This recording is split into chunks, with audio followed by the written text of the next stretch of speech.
Oke, assalamualaikum warahmatullahi wabarakatuh.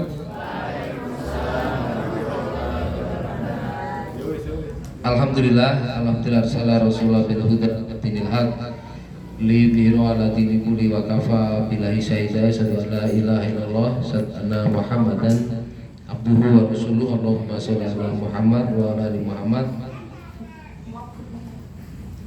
Bersyukur pada Allah pada malam hari ini, cuaca yang cerah. Mudah-mudahan yang sakit segera diberikan kesembuhan. Sholawat dan salam kita sanjungkan kepada junjungan kita Nabi Agung, Nabi besar Muhammad SAW. Yang kami hormati Bapak Ibu pedagang, teman-teman, adik-adik yang insya Allah dimuliakan Allah. Ada banyak ujian di dunia ini, dan yakinlah bahwa kita itu lebih kuat daripada masalah yang kita hadapi. Itu mestinya jadi prinsip setiap manusia ya, bahwa di dunia ini semua orang punya ujiannya masing-masing. Dan yakinlah bahwa kita itu lebih kuat. Kita lebih kuat dari apapun yang akan menimpa kita. Bapak Ibu yang insya Allah dimuliakan Allah, saya ingin menyampaikan tentang pendidikan komunitas. Apa itu pendidikan komunitas? Sebuah upaya alternatif menghadirkan pendidikan di tengah komunitas yang kita lebih banyak berkumpul. Dari 24 jam itu, interaksi kita itu lebih banyak berada pada komunitas, entah komunitas apapun, bukan hanya payuni ya, bukan hanya payuni, tapi saya memberikan gambaran umum mengapa pendidikan berbasis komunitas adalah upaya alternatif kita menghadirkan dialog, pengetahuan, perencanaan, pengembangan diri. Agama itu kan nasihat, maka sebenarnya agama ini hadir untuk memberikan ruang pendidikan bagi diri kita. Ada kata-kata Lause yang sangat sakti dalam pemberdayaan. Jadi dulu di era saya kuliah, di era aktivisme itu menjadi hal yang sangat keren. Tatanan dunia ini harus kita ubah ya, gitu. Kemudian berujung demo. Artinya tidak keberpihakan kita pada negara, bahwa kemiskinan misalnya. Kemiskinan itu muncul bukan karena petani itu malas. Kita lihat petani itu bangun pagi, tapi ketika pupuk langka itu bukan salah petani lagi. Itu salah di mana ruang pendidikan kita, salah di mana pejabat kita, salah di mana pengambil kebijakan kita ternyata tidak amanah dalam mendorong subsidi pupuk misalnya.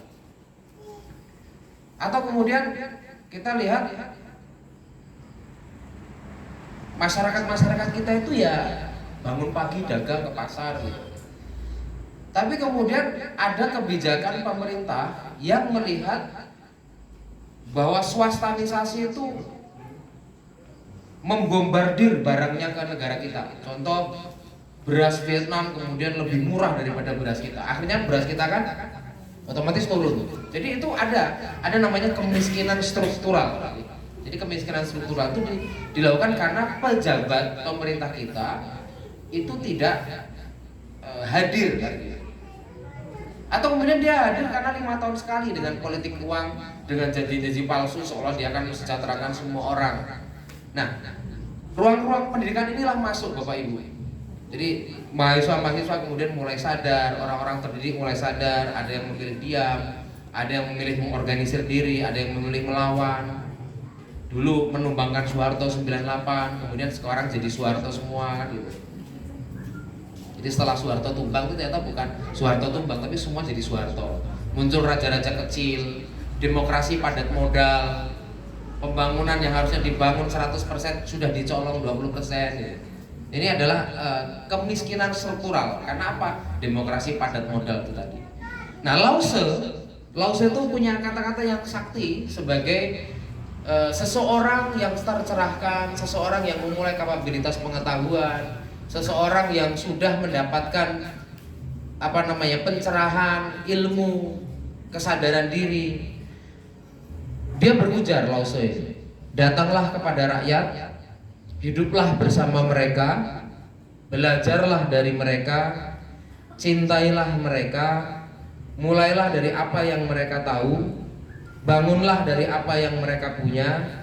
Tetapi pendamping yang baik adalah ketika pekerjaan selesai dan tugas dirampungkan, rakyat berkata, kami sendirilah yang mengerjakannya. Bukan saya, bukan aku, tapi kita semua. Ini kata-kata Lause yang aktivis-aktivis pemberdayaan, mungkin aktivis-aktivis sekarang yang jadi politisi, yang sudah di kursi empuk, lupa turun lagi ke masyarakat, atau turun lagi 5 tahun lagi setelah dia mau kampanye lagi. Ini mengingkari kata-katanya Lause. Mereka hadir hanya untuk mengemis supaya dipilih jadi pejabat kembali. Bapak Ibu mengalami itu? Janji-janji 5 tahun mau pemilu? Mengalami itu? Oke, sebentar lagi akan merasakan lagi. Dan ada yang ribut, milih Loiki, Pak Dharma, saya butuh keadilan, saya milih ini, tapi tidak boleh dagang.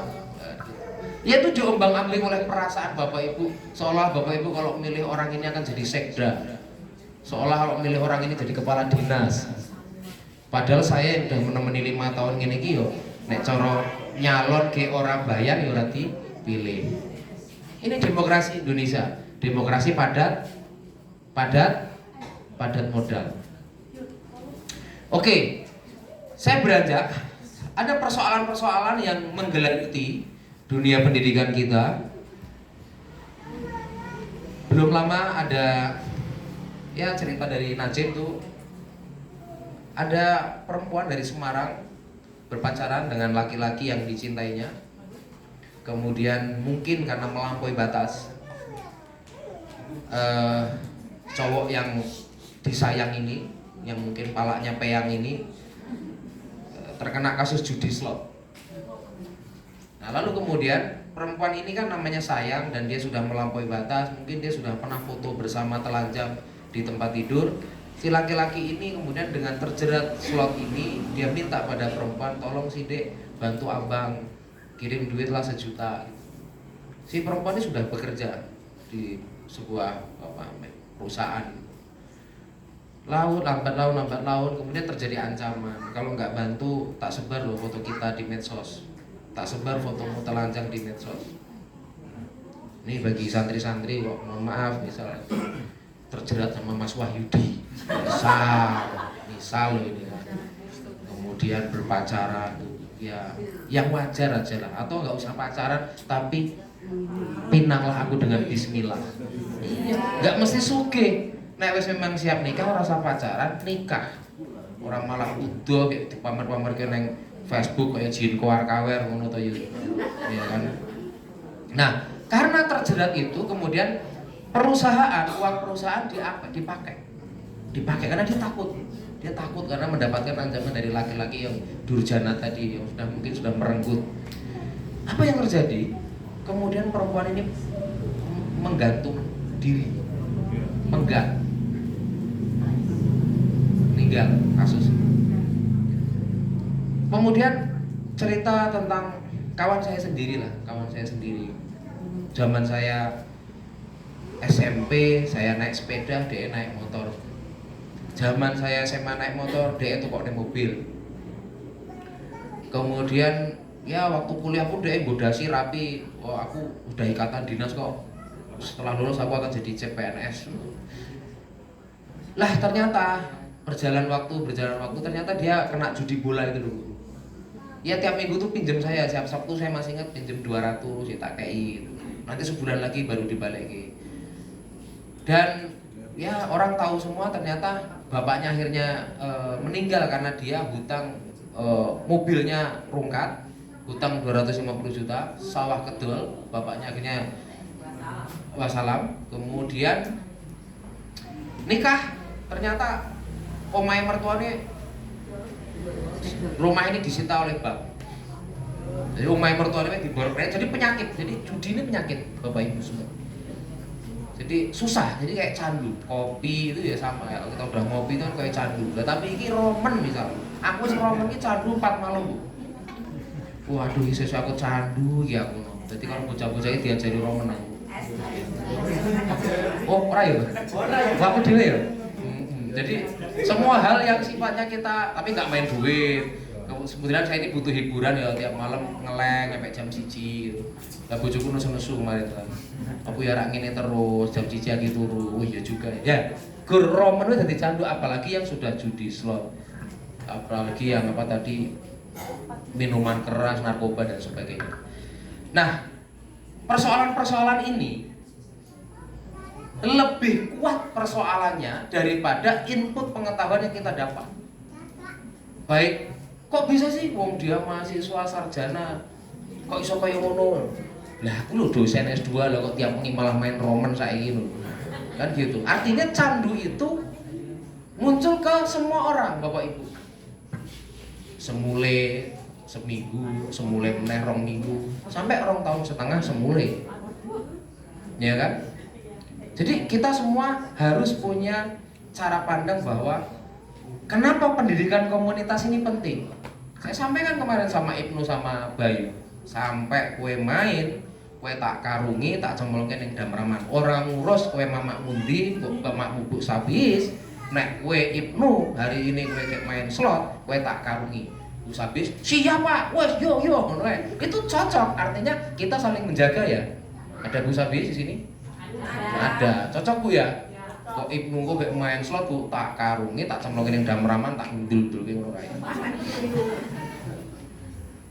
Itu kerjaannya orang-orang tempat saya. Kalau ada maling cemplungin yang damraman gak diunggahne nang lebokne nang ulah bae. Nyampe aneh kan ra iso ambekan kan gitu kan. Lah kok ngono kuwi si siapa itu? Si Ibnu karo si Bayu. Nah, ini kata David Harvey. David Harvey itu bilang begini, ruang kuliah itu hanya memberimu 10% pengetahuan. Jadi aja bangga nek dadi sarjana, itu jangan bangga. Jangan bangga. Pendidikan di ruang kelas itu, ruang kuliah itu hanya 10%. 90%-nya cari di luar. Buku, diskusi, organisasi, terjun ke masyarakat, terjun ke rakyat, itu akan membawa mendapatkan 90%. Jadi Bapak Ibu jangan kaget, kok enek wong bergelar sarjana ora kanggo. Kok enek wong S2, S3 ora kanggo. Gitu. Kenapa? Karena ilmu pengetahuan di bangku perkuliahan itu hanya 10%. Oke. Nah, ada 4 cara belajar. Ada 4 cara belajar. Satu dengan insting. Insting itu gini. Nek lapar mangan. Ya kan? Nek ngantuk turu. Hewan manusia punya ini. Nek kesel leret. Ya kan? Nek sakit aduh. Ya kan? Itu namanya insting. Hewan punya kayak gitu. Yang kedua, intuisi. Intuisi itu pengalaman. Anak-anak PKL SMK itu sama Mas Ahya tuh suruh buat video wawancara emak-emak. Protes gua, nggak bisa bang. Ini namanya pendidikan intuitif, intuisi. Kamu praktek, nanti kamu mau gagal, mau bisa, itu akan punya pengalaman. Ini model kedua. Ngedit sih ke, Mas Edi itu kan nggak pernah sekolah desain, sekolah ngedit, tapi coba lihat desainnya Mas Edi, bagus nggak? Kakak ketua kita ini, ya. Itu namanya pendidikan intuisi. Pokoknya praktek. Terbentur. Kata Tan Malaka kan begitu. Kemudian yang ketiga adalah critical thinking atau berpikir kritis. Jadi dulu mamaku itu kedatangan orang TNC. Sik ngantuk-ngantuk awan-awan, kok enek wong bengak-bengok. Ibu sudah pernah naik kapal pesiar? Ibu sudah pernah pergi ke Cina? Wah, pokoknya mamaku diceramai ngono kan. Kemudian ibu harus beli produk ini. Mantu aku. Mas, sampai rene numpak apa? Naik motor, Pak. Balik. Sampai wis tau ning pesiar ning Cina? Ya urung, Pak. Wis tau numpak kapal pesiar? Urung, Pak. Balik. Itu namanya kritis kita. Apa meneh sing tukang selang gas. Ngurup muat diani ning omah kae. Lho nek tuku iki lho. Alah, ibu kalau nggak beli, ini gas ibu bisa meledak ini. Saya kasih murah hanya harga 175.000 ibu. Kalau ibu bisa beli 3, saya kasih bonus 1 lagi. Wah, lele. Mas balik aku. Itu kita kalau punya critical thinking, nggak gampang gumunan. Pernah jadi korban itu mak-mak? Pernah, apal. Kalau kita nggak kritis, wah ya percaya. Pikiran kritis itu penting. Jadi kita tidak dibodohi gitu. Nih perempuan-perempuan santri-santri ini, gara-gara Mas Wahyudi ganteng ini, tenang deh, ya kan? Kita akan berangkat ke Eropa gitu kan? Jadi misal si Tasya itu wah oleng Tasya. Wah, siang malam 24 jam. Ada Tasya nggak? Nggak ada ya, udah selesai sembuh karapan Tasya ini. Wes oleng lah Tasya karena kakak Wahyudi ini menjanjikan banyak hal tadi. Kritis. Ini manusia biasa, yo nek ngentut mambu ya kan. Itu harus dilihat itu. Ya. Dan sebagai kuwi gegere paling yo panuan Wahyudi kan urung ngerti we ya. Kan gitu. Nah, ini nih terbentur. Ini kata-kata Tan Malaka. Jadi ujian hidup kita tuh macam-macam. Kita terbentur persoalan, kayak botol ya loh. Dia buki diles-iles ya. Itu akhirnya jadi terbentur. Ya ada orang mau jadi kuat, orang mau jadi hebat, orang mau jadi baik, nggak ada jam terbang itu nggak mungkin. Turu jadi sukses juga nggak ada kan gitu. Kita semua mesti persoalan masing-masing dengan permasalahan masing-masing kan gitu. Nah itu yang membuat kita akan terbentur, jadi terbentur dan terbentur. Nah ini kata-kata sakti Herbert Spencer ya. Ini bapak pendidikan dunia ini. Tujuan utama pendidikan bukan pengetahuan tapi tindakan. Bola-bali sudah saya sampaikan kan. Nah belajar di sekolah itu untuk memahami, menghayati ilmu dan menemukan bakat atau kemampuan. Bukan untuk mengejar target nilai tinggi. Angka anak yang rendah di kelas itu tidak berarti kurang nilainya di masyarakat. Justru nilai yang biasa saja dapat memberi cambuk untuk membuktikan bahwa di masyarakat anak mampu berbuat lebih dari yang digambarkan oleh nilai rapor. Keberhasilan di masyarakat itulah nilai tertinggi yang sejati dari pendidikan. Khairun nas anfa'uhum linnas. Lho sak pinter-pinternya orang, sak kaya-kayanya orang, sak jabatannya tinggi. Kalau kemudian omahe dipager rapet, bila perlu dikai satpam, ora percaya meneh dikai kire, tambahi CCTV. Kuwi nek sampai geblak neng WC, arak nulungi bingung, arak lompat cokot kire, eneng satpame. Ya enggak? Iya. Mohon maaf, ini bukan rasis ya, orang-orang kaya yang versinya Tiongkok yang di ujung-ujung sana, omahe kan gelap gitu. Makanya orang Jawa itu menarik toh Bu, pager mangkok luweh kokoh timbang pager tembok. Masa nggak tahu ada apa falsafah Jawa itu? Pager mangkok itu lebih kokoh daripada pager tembok. Jadi kalau kita tuh ya sama tetangga baik, saling sama tetangga itu ya peduli, gotong royongnya sering, kan jadi keluarga loh. Jadi kita jadi meskipun mungkin hanya kenal 5 tahun, rasanya kok kayak kenal 10 tahunan gitu kan. Dikasih apa? Ya dikasih soto, ya macam-macam, kasih soto kayak gorengan Bu. Ya kan? Es teh. Wong pajar iki anggere keliling malam milih kok. Jar milih bungkus ya kan? Di pajar. Ya kan? Kamu kan hidup baru nggak nyampe belum setahun ya Jar. Tapi rasanya kayak 100 tahun di sini.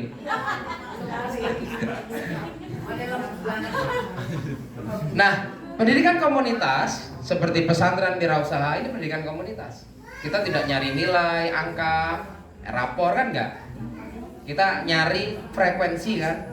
Frekuensinya sama.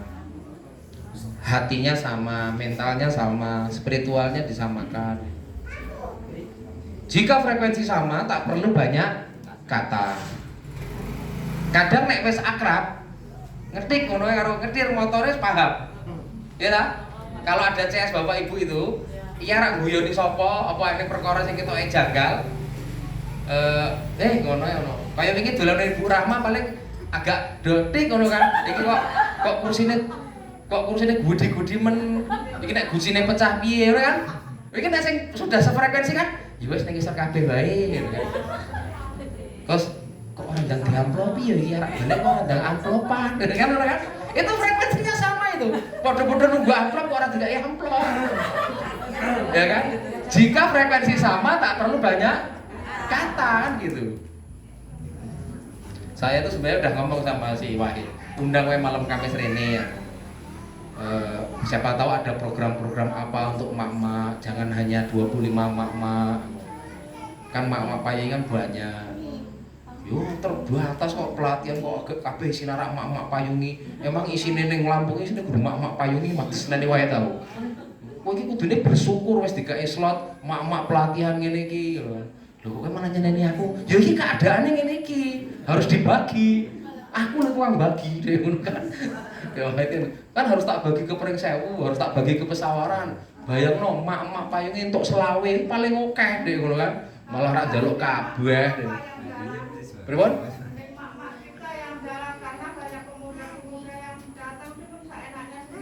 Iya, tapi itu nggak bisa begitu juga, Bu. Wah itu malah nyeneni aku ki mau lho.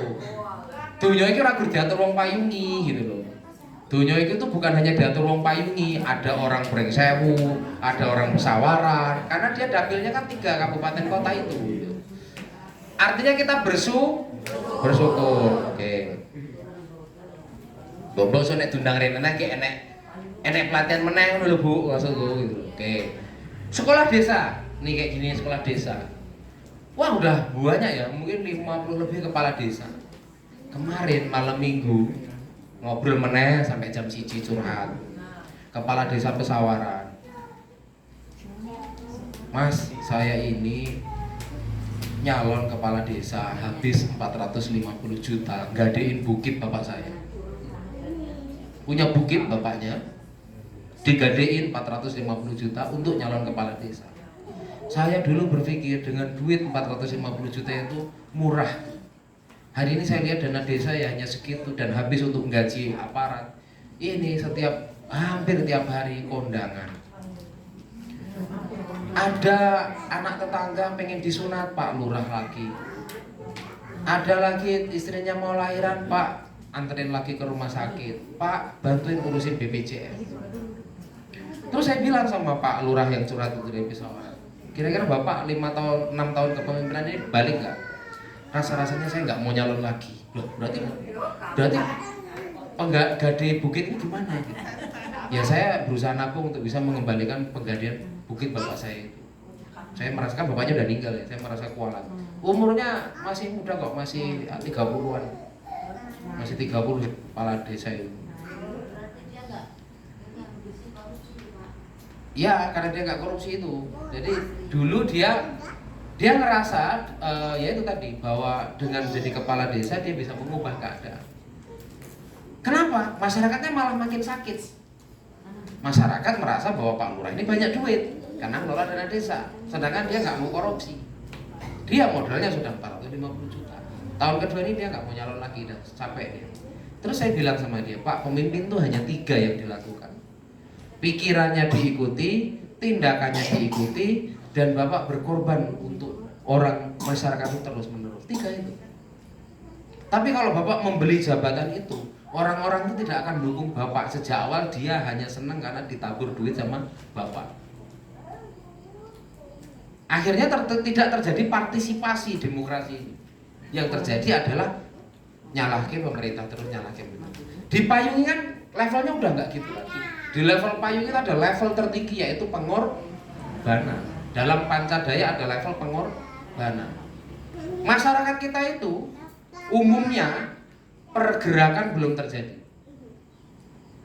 Pengetahuan mungkin sudah, tapi pergerakannya tidak konsisten. Jangankan ngomong pengorbanan, pergerakannya saja tidak konsisten. Akibat apa? Tidak terjadi pendidikan komunitas. Nah, karena tidak ada pergerakan, maka tidak ada perubahan.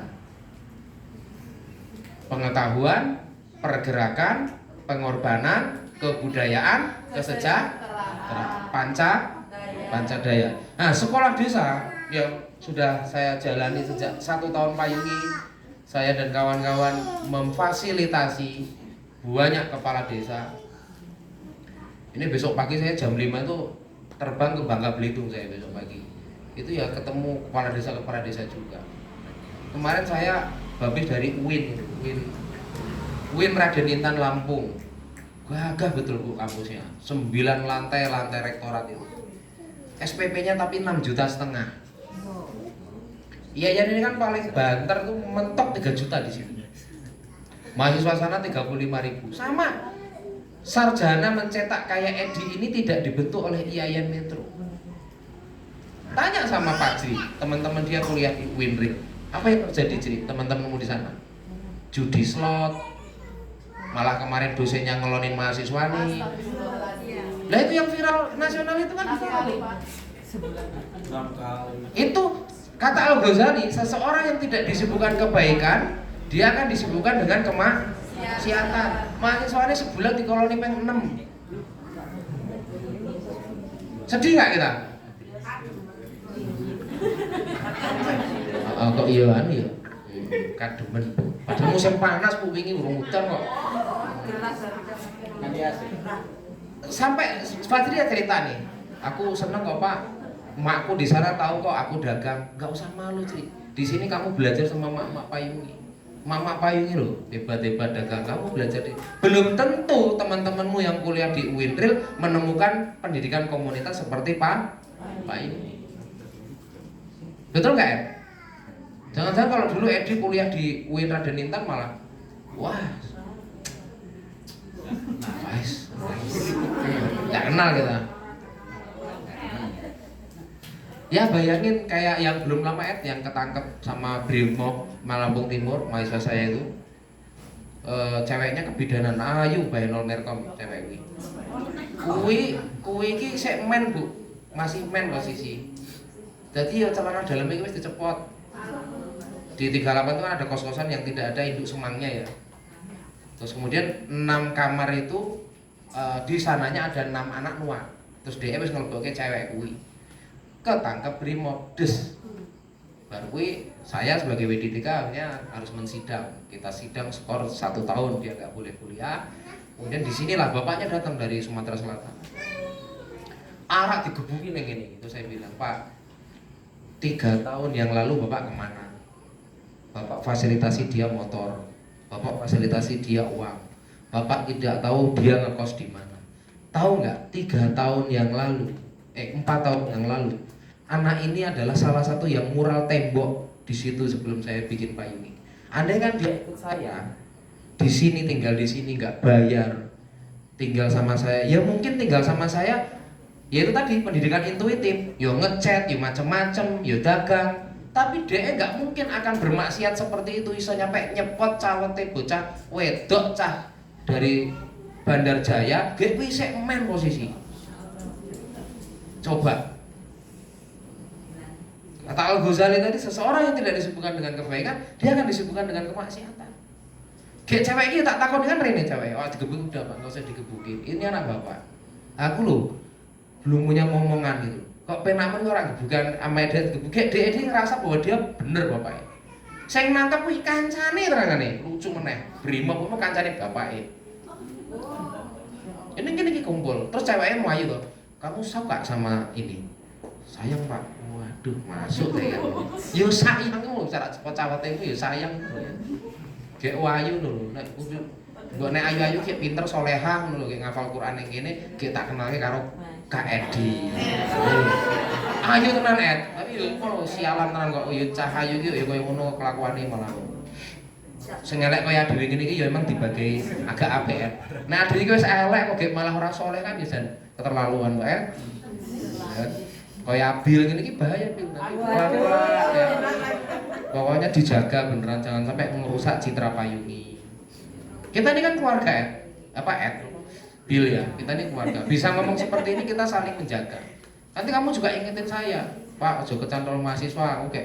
Sebulan pengen 6 mau kan itu. Itu kan saling mengingatkan. Betul nggak, Saudara Alvin? Nah, iya. Kiu. Nah, ini sekolah desa ini kan bagian dari cara kita menghadirkan ide bahwa banyak kepala desa itu tidak punya ide. Fokusnya pada anggaran desa 1 miliar sampai 2 miliar. Setelah punya duit 1-2 miliar itu ada juga yang mentalnya korupsi, ada juga yang mobilnya baru, rumahnya baru, istrinya baru. Banyak banget Bapak Ibu. Di Lampung ini ada 2.460 kepala desa. Kepala desa Lampung Tengah itu ada 311, sudah ketemu saya semua. 311 kepala desa dan kepala kampung di Lampung Tengah ini. Nah, ini WES, Women and Environment Studies. Nih saya buka cerita istri saya ya. Sebut saja Bunga. Ya, anak kecil sedang curhat sama istri saya, ya di komplek Yesomulya ini. Bu. Kemarin itu ada loh Bu, teman saya pengen punya HP. Nah dia kan nggak punya HP. Kemudian ada bapak-bapak kumisan, kalau mau HP tidur sama saya. Akhirnya dia tidur Bu sama bapak-bapak itu terus dikasih HP. Remaja masih SMP. Kalau kita tidak punya ruang untuk berdialog bahwa unsur semua masyarakat di sini kita urus dalam rangka pendidikan komunitas ini, akan kemana? Sedih nggak kayak gitu? Kayak sing kumis seneng kene ketoknya guru Alvin nih. Siapa ini kembar loh. Kembar ya aku. Edi juga ada. Yang paling tebel kumisnya kembar ya aku. Oh bapak-bapak deh ya. Bapak. Oke. Nah ini sekolah seni Payungi. Ada beberapa SD datang ke sini belajar melukis. Melukis itu memperhalus perasaan. Bahkan bayar. Gue kadang gitu ngeseli aku. Wes, sudah tuh ada sekolah mau belajar di sini, Pin tolong diurus, Gi tolong diurus. Isi ganggu aku barang. Masih kayak gitu tuh harus mandiri ya. Kan mereka tuh bayar, duit ya kalian gunakan untuk jadi kas komunitas atau apa macam-macam. Bahkan banyak sekali tuh orang mau belajar. Kemarin ada mahasiswa dari perguruan tinggi mana ya, UM itu Pak. Dia pengen ekoprint, pengen bikin apa namanya ya ekoprint yang ditutup daun itu, mau tuh bayar. Kemudian nyablon, kemudian mungkin belajar nari kayak Farida ada Farida ya? Nggak ada ya, itu Farida kan bisa nari ya. Sebenarnya sekolah seni ini menarik. Kalau kampung kita ini bisa mengajarkan seni ini tuh juga sesuatu yang tidak membuat kita jadi bosan. Apalagi seni diajarkan dan mereka bayar. Dan sudah terjadi sebenarnya di sekolah seni itu, meskipun kadang angin-anginan. Saya sudah bukakan pintunya gitu. Tinggal bagaimana merawat. Jadi orang kalau datang ke Payung itu bukan hanya lihat kuliner. Oh ada gerabah, oh saya bisa toh ngajak anak-anak kecil ini melukis gerabah. Ya Bu, biayanya sekian. Oh ada toh ekoprint, oh ada toh batik shibori, oh ada toh nyablon kaos, oh ada toh tari, oh ada toh kelas musik, oh ada toh kelas seni, macam-macam itu bisa dihadirkan bahwa pendidikan ini learning by doing. Oh ada toh kelas rebana, tak dulu tiap punya udah rebana, mbok gawe sekalian kelas rebana, ya kan sekolah rebana, ya kan? Itu bisa jadi, divideokan, dibikin videonya dan sebagainya. Terakhir ya ini ayat Al-Imran ya, wal takum minkum ummatu yad'una ilal khair wa ya'muruna bil ma'ruf wa yanhauna 'anil munkar wa ulaika humul muflihun. Jadi hendaklah ada di antara kamu segolongan umat yang mengajak pada kebaikan, kebajikan, menyuruh kepada yang baik, yang ma'ruf, mencegah dari yang mungkar. Dan mereka lah orang-orang yang beruntung. Jadi mudah-mudahan Payungi itu yang dicari kan bukan hanya omset ya, ada keberkahan. Kalau kita nyari keberkahan semuanya dapat. Masyarakat kita tertata dan sebagainya. Kok masih kecolongan? Ya berarti itu tanda kita tidak. Sekali kok dari sudah kita ngomong begini masih ada kecolongan-kecolongan gitu. Cara belajar kita tidak beranjak ke yang ini. Harus instingnya kebangun, nalurinya kebangun. Harus pengalamannya kebangun, intuisi terlibat aktif. Harus kritis. Orang gelem nerimo apa enek sesuatu yang katanya menggembirakan, tapi kemudian ternyata itu racun. Judi, slot, pinjol. Orang aku jeneng mosal aku di 4 bulan ini diburu pinjol aku. Jadi nomor saya itu dipakai oleh Linda Widiawati, guru SD Negeri 7 Metro Utara. Saya nggak kenal Bu nomor itu. Linda ini nggak ngerti, tapi dia WA saya. Bu Linda, tolong bayar hutangmu. Kalau nggak data-datamu akan saya buka. Dan mohon maaf kasar dia, Linda Widiawati, penghisap alat kelamin, bayar hutangmu. Terus saya bilang, istighfar ahi, segitunya cari duit. Nelpon, Assalamualaikum, ini dengan Bu Linda? Bukan, saya Dharma Setiawan, saya bukan Ibu Linda. Lu kok nomor bapak ini dicantumkan sama Bu Linda? Iya belum, saya nggak tahu, saya namanya Dharma Setiawan. Datangin saya di Payungi. Orang-orangnya tuh orang-orang kayak Jaka tapi rambutnya keriting-keriting tuh. Iya, hitam-hitam kayak orang-orang timur gitu. Dan macam-macam namanya. Terus nelpon lagi terus. Nah, saya cerita semalam sama Alvin itu. Siang-siang jam 1:30, saya turu di telepon. Terus baru dia nanya, Ibu Lindawati bayar hutangmu. Terus saya ngumpat pakai bahasa kasar saya akhirnya. 4 bulan saya diteror. Alhamdulillah ini agak leren deh. Tapi sekali dia dana pundi, dari dana pundi. Apa? Jadi nggak usah tertarik dengan pinjol, nyileh 4,5 juta itu 2 juta, diburu 4,5 juta. Nanti gambar ibu bapak ini bisa diedit, Baharjo ini diedit, Baharjo fotone, awalnya telanjang disebar kemana-mana, diedit Photoshop gitu. Ini kejahatan apa digital yang harus kita hindari. Kok ngene iki saya urung nang wong kritis iki. Nek kritikal tinggi nggak terjadi kita akan dapat malapetaka banyak. Harus kritis gitu. Pernah nggak Instagram bapak ibu di DM Instagram sing nomor apa? Di DM wong Korea? Iya. Hah? IG. Pernah ya? Pernah kan? Sering kok. Tahu tak ladeni nggo ngelatih bahasa Inggris. Tak ladeni. Ya pokoknya dia ngaku dia punya perusahaan, dia perusahaannya besar, dia pengen berkunjung ke Indonesia, tak ladeni. Ya. Dia tak ladeni bahwa kita ada Payungi, tak jelas kan dia. Pertama beautiful place ya, this beautiful place ya kan. Terus dia mengatakan tempat ini kok cantik gitu. Ini di mana? I'm from Korea Selatan ya. Cewek biasanya ayu Bainol Merkom ya.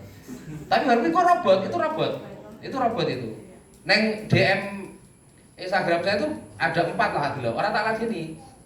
Iku tak ladeni oleh bahasa Inggris baru orang tak ladeni karena dia robot. Dia nggak akan ke kita lagi gitu. Nah, cara nang-nang ini darane kok pede. Asik iki tak cewek Korea gitu kan. Saya enggak kritis kan. Gila diri bahasa kok orang WA stres kan, penggat akhirnya anu apa? Alvin misalkan dideketin sama cewek Korea gitu kan. Sama Alvin golek Google Translate deh jawab. Google Translate jawab. Lah kok seseorang DM meneh. Aduh, enggak cinta karo aku akhirnya penggat Alvin kan. Kritis. Ini adalah robot. Cek Lentera Pagi, Riri Lentera. Itu AI yang dibuat oleh kawan saya. Besok hari Sabtu dia datang ke sini. Teman saya, senior saya di UGM. Dia bikin robot cewek gitu.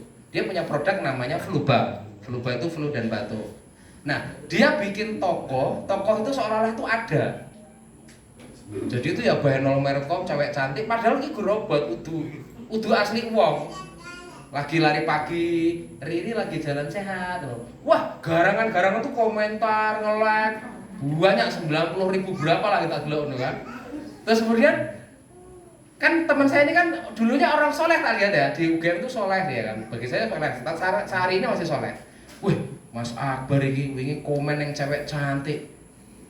Kayak ini robot yo, kayak ini kudu asli kan dia Bainol Merkom itu loh Pak. Mohon maaf dadanya kan terbuka, celananya segini gitu kan.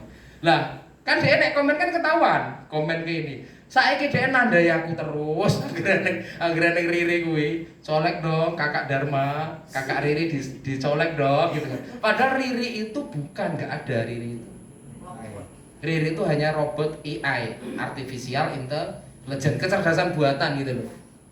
Yang gini-gini ini nek cancah nom garangan-garangan kampung ini sih nggak ngerti nek robot. Darani wong tenanan.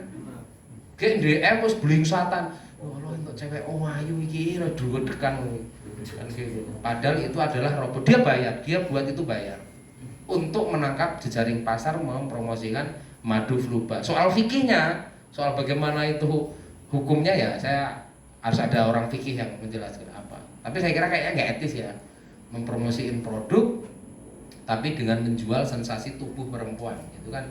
Kalau istri saya apa namanya itu objektifikasi perempuan kan nggak boleh sebenarnya, apalagi dalam menjual erotisme itu sebenarnya kan nggak boleh, apalagi untuk bisnis dalam Islam. Makanya waktu pernah saya usul-usul cacah nom sing biyen anak AKS, cah kue video no angger saka ngarep wong mlebu ayu video no sampai DM mangan sampai DM bayi. Yang ngamuk pertama saya istri saya, yang ngamuk pertama kan istri saya. Memang oke sing komen Bu garangan-garangan Bu nang YouTube. Jadi kita bikin akun Payuni cantik. Mlebu wong ayu di videone. So mlakune di videone, mangan di videone, sampai balik di videone upload di YouTube. Saya komen, oke, Yudi paling melu komen nek di sana ini. Nah itu isi saya marah-marah. Itu namanya objektifikasi fisik perempuan dan itu nggak boleh. Wallahul muwaffiq ila aqwamit thoriq. Assalamualaikum warahmatullahi wabarakatuh.